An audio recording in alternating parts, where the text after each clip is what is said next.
Pokoknya semua Sunda Viking Viking. Kata-kata hari ini, Bob.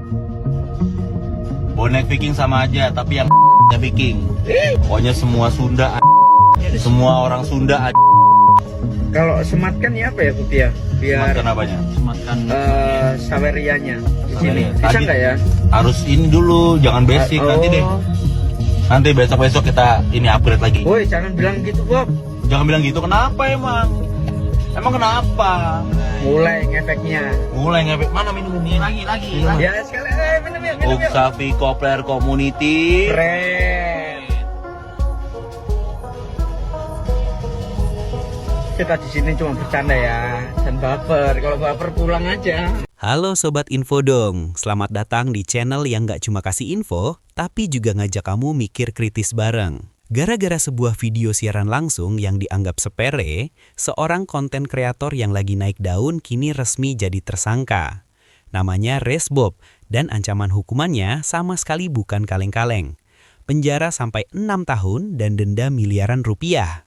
Statusnya sebagai figur publik dengan ribuan pengikut justru jadi bumerang yang menyeretnya ke masalah hukum yang serius. Sebenarnya apa sih yang dia katakan di video itu? Fakta mengejutkan apa yang polisi temukan di balik motifnya? Dan pelajaran super mahal apa yang bisa kita petik bareng-bareng biar nggak jatuh ke lubang yang sama? Yuk kita bahas bareng-bareng. Sobat Info Dong, kabar panas datang dari Polda Jawa Barat. Setelah serangkaian penyelidikan, pihak kepolisian akhirnya secara resmi mengumumkan penetapan status tersangka untuk Muhammad Adimas Firdaus Putra Nasihan, atau yang kita kenal sebagai Resbob. Pengumuman ini jadi klimaks dari keributan yang sudah beberapa hari merajai media sosial. Sekaligus jadi penanda kalau proses hukum kasus ini sudah masuk babak yang jauh lebih serius. Ini bukan lagi drama antar netizen, ini sudah masuk ranah pidana. Kabid Humas Polda Jabar menegaskan kalau penetapan tersangka ini dilakukan karena penyidik sudah memegang bukti yang lebih dari cukup. Bukti-bukti itu mencakup rekaman video, keterangan saksi, sampai pendapat ahli bahasa dan ahli pidana yang kompak menyatakan ada unsur pelanggaran hukum di konten Resbob. Polisi juga nggak main-main soal pasal yang dikenakan. Resbob dijerat dengan pasal berlapis yang jadi mimpi buruk bagi pengguna media sosial yang gegabah. Ia disangkakan melanggar pasal 28 ayat 2 Undang-Undang Informasi dan Transaksi Elektronik atau UU ITE yang spesifik melarang penyebaran info untuk memicu rasa benci atau permusuhan berdasarkan suku, agama, ras, dan antar golongan. Ancamannya apa? Diatur di pasal 45A ayat 2, pelakunya bisa dipenjara paling lama 6 tahun dan atau denda paling banyak 1 miliar rupiah. Tapi tunggu dulu, Kapolda Jawa Barat bahkan memberi sinyal hukumannya bisa lebih berat. Ia menyatakan kalau pasal itu bisa digabungkan dengan pasal lain yang berpotensi menaikkan total ancaman hukumannya hingga 10 tahun penjara. Ini adalah konsekuensi hukum yang super berat yang semuanya berawal dari beberapa kalimat fatal di sebuah siaran langsung. Jadi, gimana sih ceritanya semua ini bisa kejadian? Mari kita putar waktu sedikit. Semuanya berawal dari sesi live streaming yang dilakukan Resbob di salah satu platform media sosial. Dengan gayanya yang khas, Resbob melontarkan pernyataan yang dianggap sangat provokatif dan menyinggung. Ucapannya secara spesifik dinilai menghina salah satu suku di Indonesia, yaitu suku Sunda dan juga komunitas supporter sepak bola besar Viking Persib Club. Dalam hitungan jam, potongan video live streaming itu menyebar secepat kilat di TikTok, Instagram, sampai X. Apa yang mungkin awalnya dianggap Resbob sebagai bahan bakar interaksi, ternyata berubah jadi bola api digital yang membakar amarah publik. Reaksi keras datang dari mana-mana, terutama dari masyarakat Jawa Barat dan anggota komunitas Viking Persib yang merasa identitas mereka dilecehkan.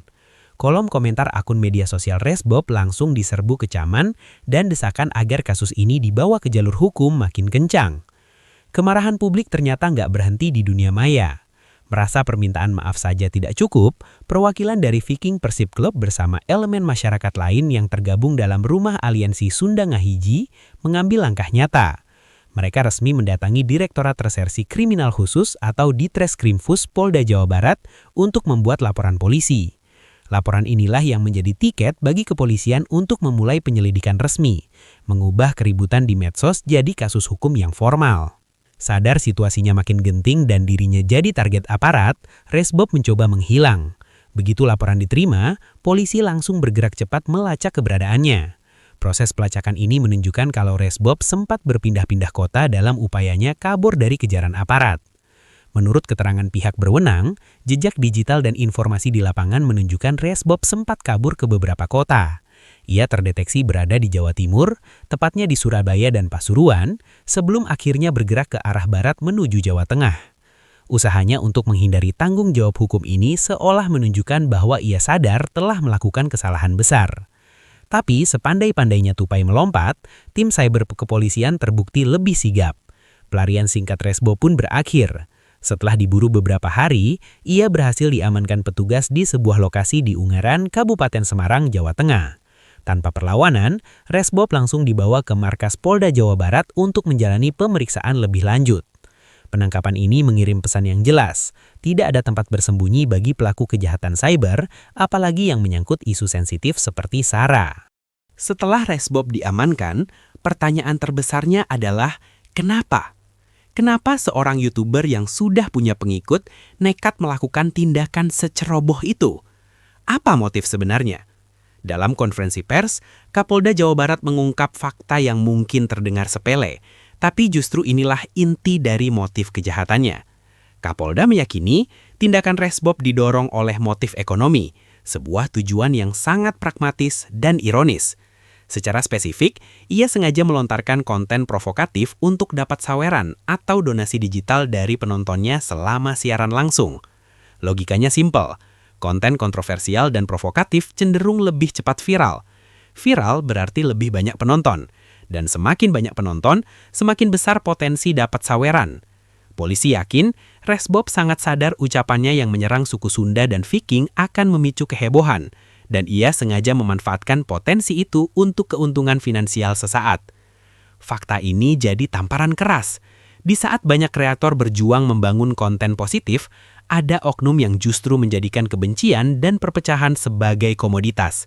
Dalih seperti di bawah pengaruh alkohol atau khilaf jadi kurang relevan di hadapan motif yang terkesan sudah diperhitungkan ini.